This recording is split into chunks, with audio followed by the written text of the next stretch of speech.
Good morning, Metals Investors Forum attendees. George Salamis, President and CEO of Integra Resources, coming to you almost live from my quarantine bunker basement back here where I've been for the last 5 days.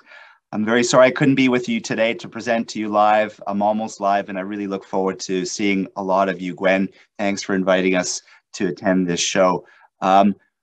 Just have a look at these cautionary notes. We'll be making a few forward-looking statements in the course of this presentation. So, Integra Resources, this is a really simple project with a lot of upside to present in terms of future production capacity to be added on to what is a really robust PFS study, which we put out about three weeks ago. And so what we're looking at in this project is a really simple, really profitable heap leach project that generates a lot of cash, gets us into a great space from a production point of view, that has what we call a mill kicker, something that we can add on that can extend the mine life out if we so choose to do so. But the economics of this deposit do not depend on the construction of this mill. As a standalone heap leach project, this is really robust. And how robust it is, well, we'll take you through in a second. We've got a very large resource base to frame some economics around 5 million ounces in total gold equivalent resources to deal with here. 3 million ounces now in the proven and probable category. So we're trading at about $30 an ounce of proven and probable, really cheap with respect to our current valuation, kind of a no-brainer. There are less than 5 projects like this that are on their way to permitting in the Western US that are not currently owned by gold producers. So projects like this are extremely rare. And we'll also be touching on today the excellent exploration potential and upside in areas like Florida Mountain, for example, where we've got this tremendous high-grade underground potential, which is now permitted for us to go underground and explore on by the Bureau of Land Management. We'll be talking about that today. We'll be talking about some potential add-ons of oxide material in the context of Florida Mountain and Delamar Sullivan Gulch resource growth. We'll be taking you through that. And in the weeks and months to come, we'll be talking more about Black Sheep and War Eagle and the exploration potential there. So this is not just an exploration story. This is a story that is on its way to now permitting and construction. The PFS allows the company to essentially move into permitting mode. While we do that, rest assured, we're going to be doing a lot of exploration, really pushing the envelope of resource growth beyond the 5 million ounces of gold-contained resources that we have currently.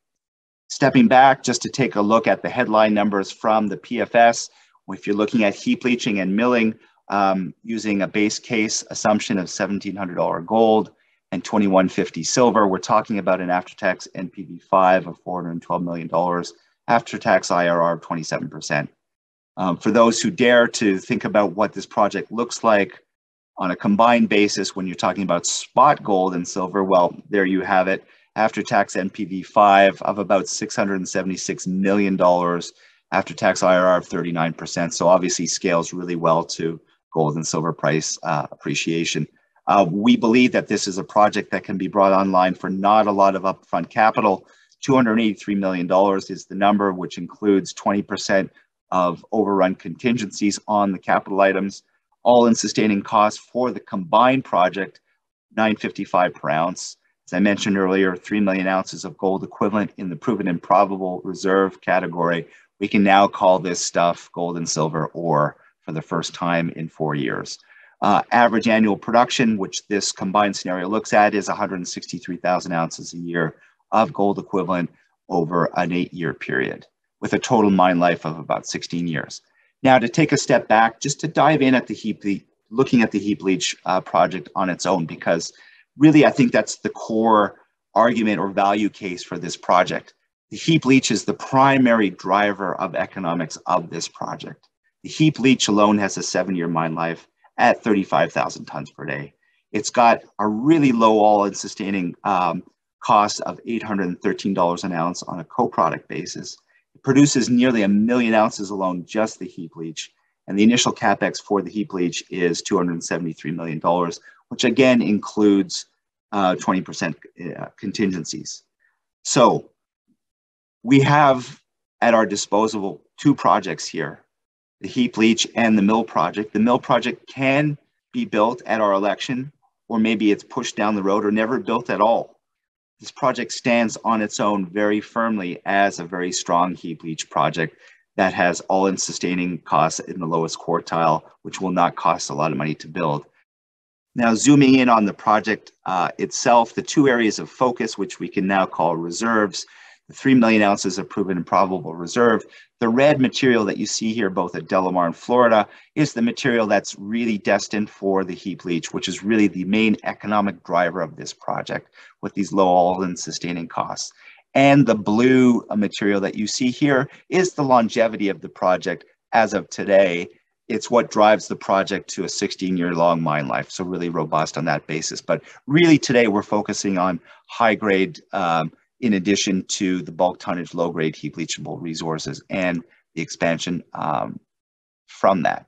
Now, focusing in on the production profile per the PFS that we put out 3 weeks ago, you can see really why this heap leach is really the main economic driver of this project. It's what adds the most in terms of cash flow to this project, certainly in the first 7 or 8 years.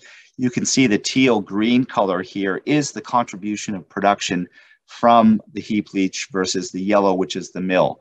So the green is the robust economic drivers, what pays for everything from a potential milling perspective. And even if we don't do that mill, it's still a really robust heap leach in of its own right.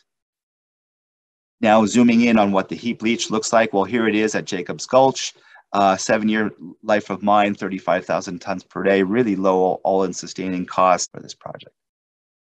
Jumping to the Delamar project first, and the upside potential that resides there. Obviously, a lot of that sulfide, as you can see there, and certainly a lot of that sulfide that sits outside of the pit shells. You can see a lot of that blue material, those blue blocks that sit outside of the pit shells there. Sorry about that blur.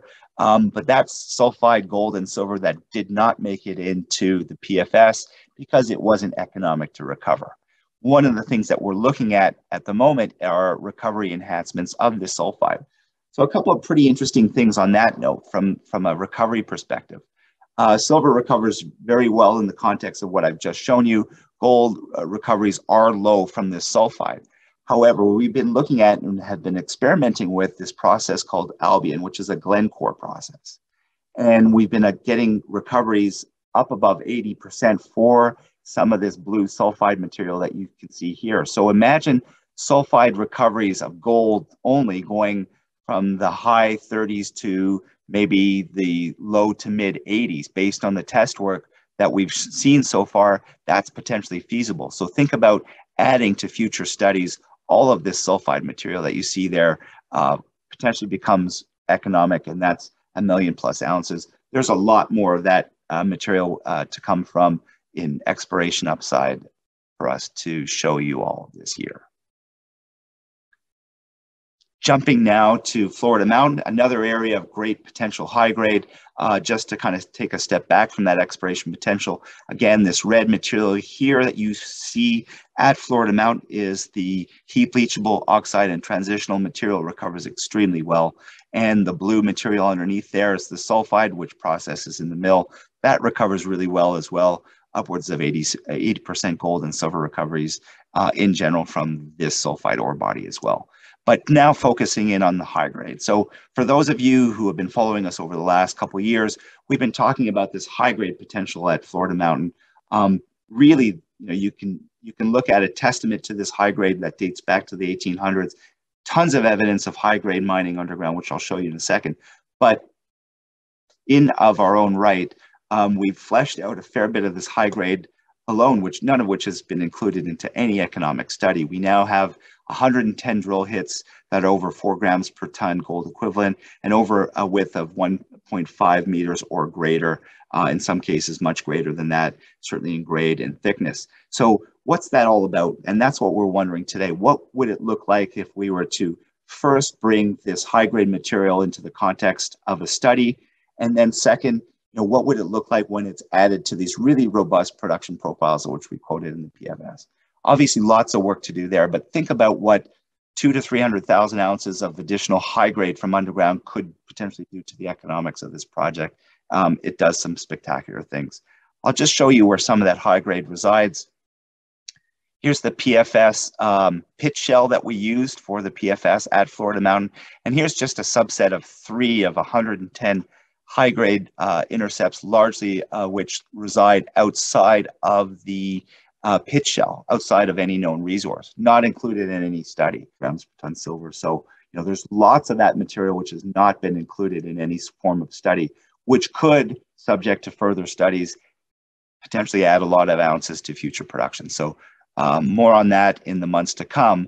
Here's some evidence of underground mining. The one vein, the trade dollar blackjack vein, we know about 250, 300,000 ounces was taken out of this one vein alone. We do know from the historical records that this vein material that was extracted by the old timers in the late 1800s had an average grade of about 1 ounce per ton of gold. So really, really high grade. And we also know that there are at least 3 primary vein structures that mimic this trade dollar blackjack vein, because we've intersected them through the course of our drilling. As you can see there, how they fit relative to the mineralization in the open pit, you can see there. And none of this yellow material has been figured into any economic study. So this is kind of what we're contemplating now.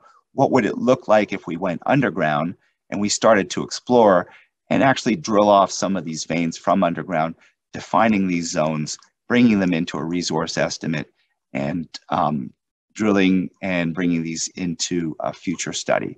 Lots of evidence there that there are a lot of ounces of high grade. How much so is yet to be defined, but it's something that we're certainly looking at currently. And now, just to finish off, essentially, what's next for the project in terms of news to come? Well, we've got permitting, which is on the go, which has started and basically kicked off as a result of this PFS study, and lots more exploration to do to add to the 5 million ounces of gold equivalent that we have there currently.